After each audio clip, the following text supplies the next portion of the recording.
वरिष्ठ सांबादिकों को आक्रमण खोर्धारे शताधिक सांबादिकों प्रतिवाद। खोर्धा जिला टांगीर वरिष्ठ सांबादिक पद्मनाभ विशाल को मरणात्मक आक्रमण और हत्या धमक घटना एवं तीव्र रूप धारण करिछि। जड़े श्रमजीवी महिला आत्महत्या खबर प्रसारण को केन्द्र करी जड़े दुर्बृत्त तांको घरे पशि एभली कांड भियाइथिबा अभियोग होइछि। 82 वर्षीय सांबादिक श्री विशाल को घरे पशि गालीगुलज और आक्रमण। पुलिस निष्क्रियता विरुद्ध में आज शताधिक सांबादिक एसपी विवेकानंद शर्मा को भेटी दाबीपत्र प्रदान करछंती। 7 दिन मध्य अभियुक्त गिरफ नहेले एसपी ऑफिस सम्मुख में गणधारणा देव सम्मिलित कर्मजीवी सांबादिक संघ।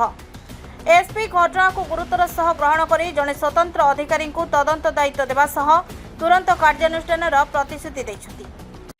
मु सम्मिलित कर्मजीवी सांबादिक संघ सभापति प्रकाश हाथी जो टांगीर पद्मनाभ विश्वाल जहाँ को आक्रमण होती सीसीटीवी फुटेज घरे जो सीसीटीवी लगी से रही आमे आज आसिक एसपी साहर को एक प्रेस क्लब माध्यम आम गोटे दाबीपत्र देचु जो जी एथरे अच्छी संपृक्त से हूँ दुर्बृत्त बोली आम कहूँ कि जड़े सांबादिकों कंठरोध करने जो प्रयास से करिछि याकू दृढ़ कार्यानुष्ठान विरोध में नि जाऊ एवं से लोक को अरेस्ट करा जाऊ। आगामी दिन में कहीं जमती सांबादिकों यही कार्य न करेंगे या देखापी अनुरोध करुचु।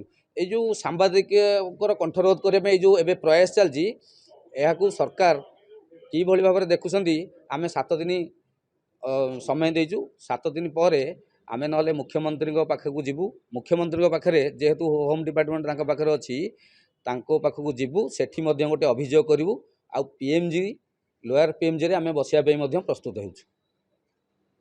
नहीं निश्चय मुझे जो अभियोग आप ग्रहण कली जोटा आईनगत ठीक भाव में हम आम निश्चय से अनुसार इनक्वारी करूँ आईनगत जहाँ कार्यानुष्ठान नहीं। खोर्धार प्रियंका महापात्र रिपोर्ट प्रतीक्षा न्यूज।